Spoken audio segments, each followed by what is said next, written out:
cafe again. Did you find what you need? And did you notice anything? A pattern? Yes, I suppose that could be something. But then most of us do tend to carry coins on our person, don't we? What else? Yes, I understand many of our friends were carried here by a river current. What else? That's true. I know I wasn't entirely sure how I wound up here. It's as I feared. I think I understand what poor Livia has been going through. You mentioned earlier, you met a young woman in the forest named Karen, yes? I see. And was this Karen, by any chance, wearing a hood? Because I've seen her before. There's something I think you should see. I think you'd better follow me to the baths. But don't follow too closely. We can't have people thinking we're bathing together.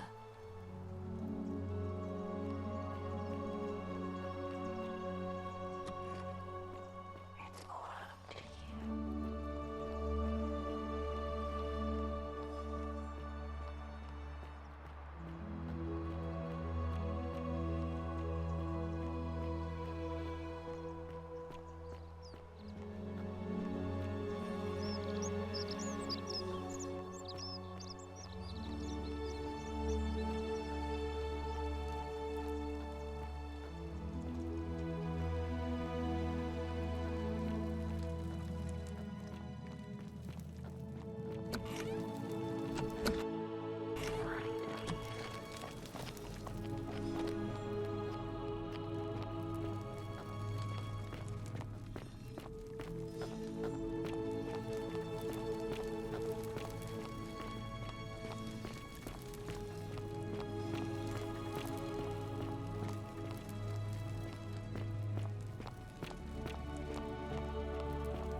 All right, you're here. You were asking how I knew the young woman you met by the river was wearing a hood. Here, look down at the bottom of the baths. It's a little hard to make out in this light. If only we could see. Oh, what a marvelous lamp. But do you see it? Somebody waking up by a river in a forest to find a hooded figure with a coin. It's just as you described it, only your pronunciation is a little off. The name you heard wasn't Karen. It was C-H-A-R-O-N, as in Charon, the ferryman of the dead. Charon, who, in exchange for the right coin, helps the souls of the newly deceased cross the Styx, the river that separates the land of the living from the land of the dead. When I dragged you out of the river, I thought you were never gonna wake up. I checked your pockets for ID, but all I found was some loose change. Feels like I've spent my whole life in a dead-end job with an endless commute. Sorry if I sounded cagey, it's just that I don't always get the best reactions when I introduce myself. My name's Karen. There are a bunch of old stories about the gods punishing people by making them do the same futile task over and over. But on the bright side, at least you're not stuck in the underworld like they all were. I'm so sorry, my friend. I'm so sorry. I take it you know what this means. I'm afraid so. It's all starting to make sense. All these people whose last memory was running from the fires toward the river. It seems none of them escaped with their lives after all. Perhaps we should be grateful they don't remember their final moments. It also tells us that the Golden Rule is the work of Pluto, the god of the underworld, and why his epithet has always been Father of Riches. I know it's a lot to take in, and you look as if you have questions, so I'll try to answer them if I can. That was my first thought too. In the old stories, the underworld was where the souls of the deceased were taken. But it was also possible for the living to reach it without dying, if they were particularly fearless. so I'm afraid I don't know. Oh, I'm sorry. I keep forgetting you're not from here. If you were Roman, or even Greek, you would know these stories. Each of them is slightly different, whether the storyteller was Plato, Homer, Virgil, or Ovid. But they always involved the souls of the dead meeting a grim ferryman named Charon on the bank of a river. It was said that he'd help the new arrival cross, only if they could pay him with a coin, an obol. That's why it was once our custom to bury our loved ones with a coin in their mouths. Charon's obol, we called it. Of course, an obol was a kind of Greek coin, because we inherited this knowledge from the Greeks. To be fair, the ferryman isn't exactly as the poets described, and he, she, they seem to appear to different people in different guises. You say you saw a young woman named Karen with a hood, and I once heard Kabash mention a stranger in a ram headdress named Kerti, and Rufius described meeting a stranger named Kumut Tabal wearing an eagle headdress. But whatever form this stranger took, they were always wearing a hood of some sort, and their name always began with a K sound. I suspect the only way you'll solve this riddle is if your paths cross again. Good question. Let's see. In the stories, Charon would always require a coin as payment for passage across the river, but that never made any sense to me. What does an ancient immortal being need with coins? In our case, it seems Charon didn't take the coins we had. He or she merely checked we had one in our possession. So, maybe there's something special about the coins each of us had on us. That might explain why we wound up here, but so many others did not. No. I mean, I had my suspicions, especially after Livia's ramblings, but I would never have figured it out without your help, I promise you. No. I mean, I had my suspicions, especially after Livia's ramblings, but I would never have figured it out without your help, I promise you. Now that we know where we are, we have to figure out what to do about it, if we don't want to be cast into gold for eternity. We don't have much to go on, except the old stories. I remember 4 in particular about heroes in the underworld. Hercules, the demigod and son of Jupiter, Orpheus, a Thracian poet, Sisyphus, a king of Ephyra, and Aeneas, a Trojan hero. Hercules was able to leave the underworld because he cowed its god with his strength. Sisyphus and Orpheus both relied on their wits instead. They persuaded the goddess of the underworld, Proserpina, to help them escape. And finally, Aeneas was able to escape with the help of a spirit guide, who led him through a secret gate. So it seems you have 2 options: to confront the god of the underworld head-on, or find a way to escape with the help of Proserpina or some other guide.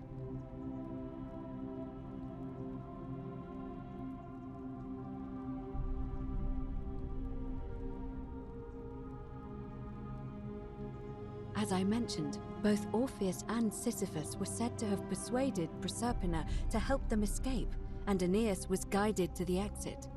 The problem is, those are the stories of a poet, a self-aggrandizing king, and a brawler about their own heroic deeds, so they should be taken with a grain of salt. First, Proserpina. What we do know about her is, well, it's a grim tale. It's said the god of the underworld abducted and dragged her here against her will, forcing her into marriage.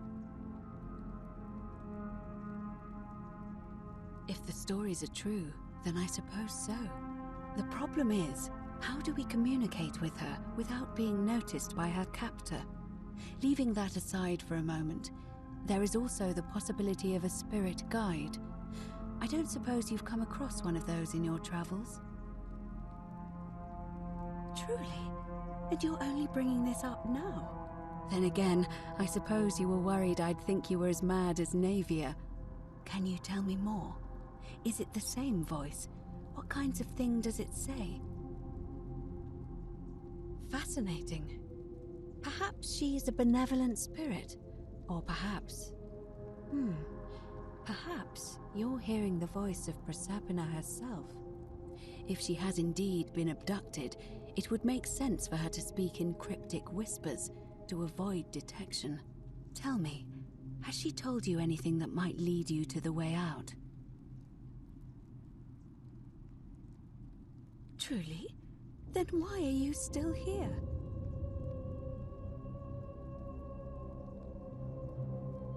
Ah, I see. Then it seems you have made a great sacrifice for all of us, friend. I admire your compassion, truly. Thank you. But unfortunately, I'm afraid your only other option will be to confront you-know-who.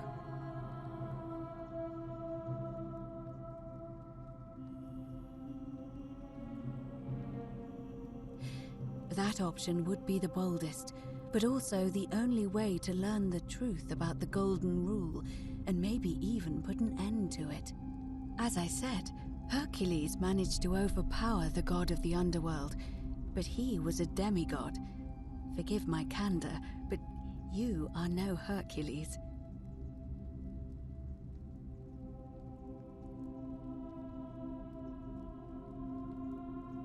Are you telling me that you can?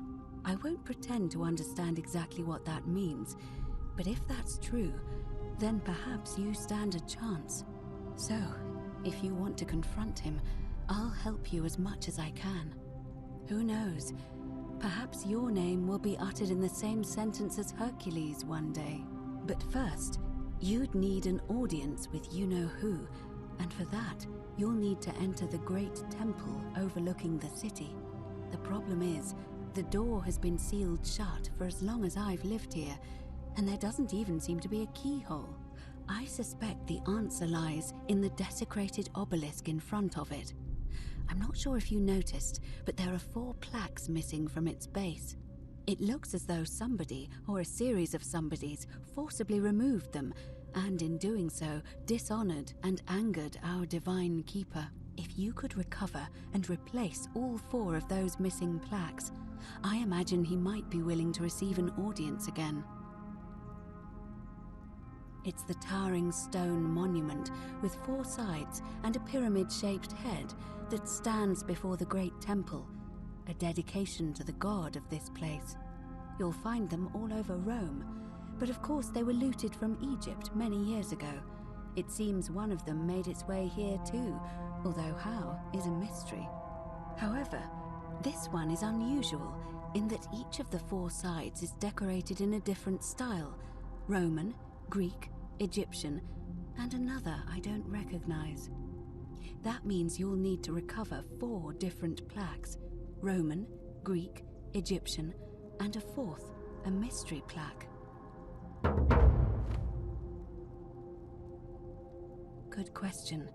To answer that, we first need to ask who would have defaced the obelisk in the first place. It would have had the god's name engraved into it, so it may be that whoever desecrated it wanted that name to be forgotten. And there's only one group of people I know of who might want to do that. There's a cult in Rome that often argued there is only one true god. Theirs, of course. They've been known to start fires, as well as deface religious monuments whose existence challenged their beliefs. If I were you, I'd go looking for them. Of course, they've all been in hiding since the fire last year, so finding them won't be easy. But I did hear a rumor they have a secret shrine somewhere in the city. Perhaps, if you could find that, you might be able to recover the Roman plaque. I don't know. But perhaps you should begin your search with the local Greek fellow, Georgius. His store is in the forum. Perhaps Kabash, our Egyptian resident, would be able to tell us. Unfortunately, he disappeared weeks ago. But I did hear Aurelia is peddling rumors about him at the tavern, so perhaps you could talk to her, or just take a look in his room. I'm afraid you're on your own with that one. But perhaps the goddess will help guide you to it when the time is right.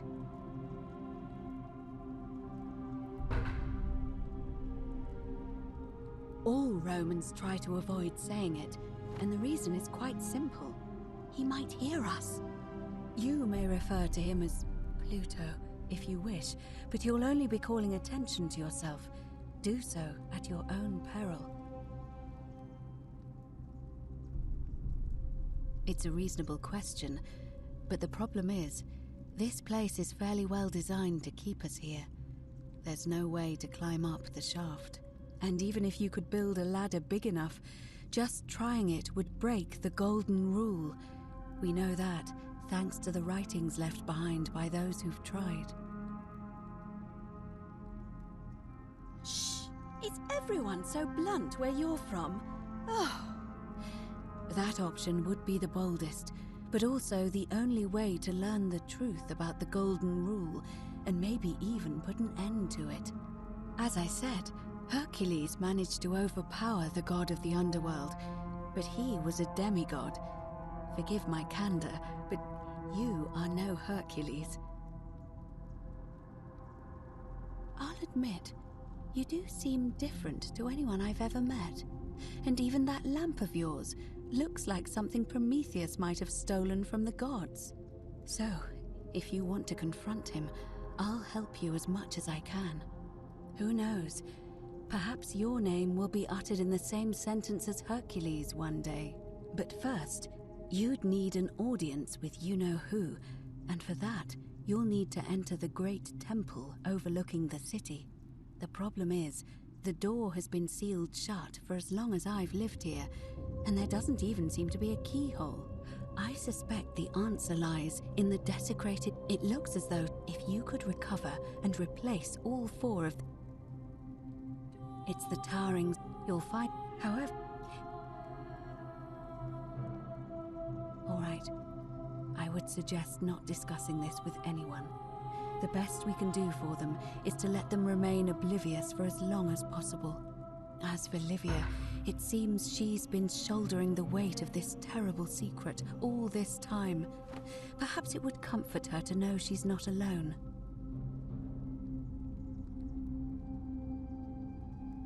In any case, time is of the essence, so you'd best begin. May Fortuna guide you. Although you may not need her with Proserpina on your side.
Just as the ocean accepts the rivers of all the world, so this place accepts all the souls.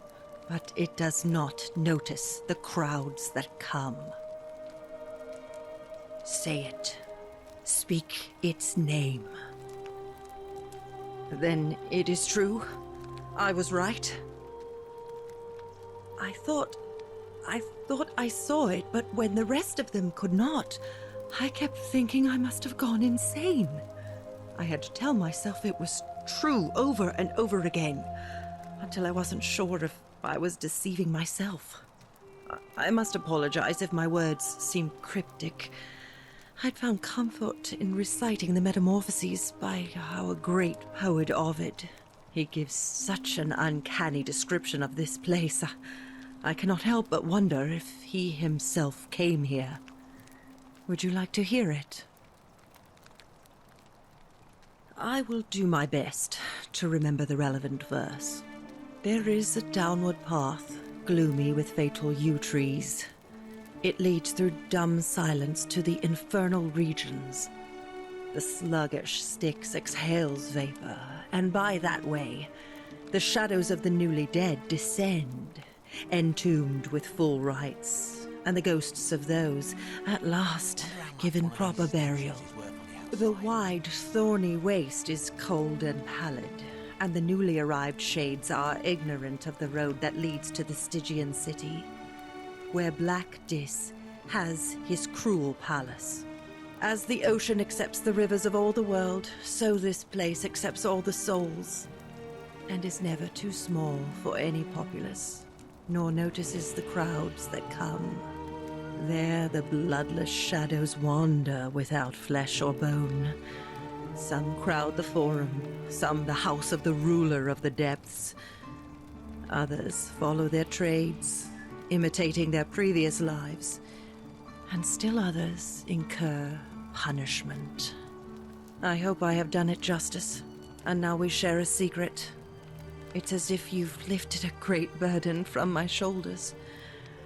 Thank you, friend. I think I should rest.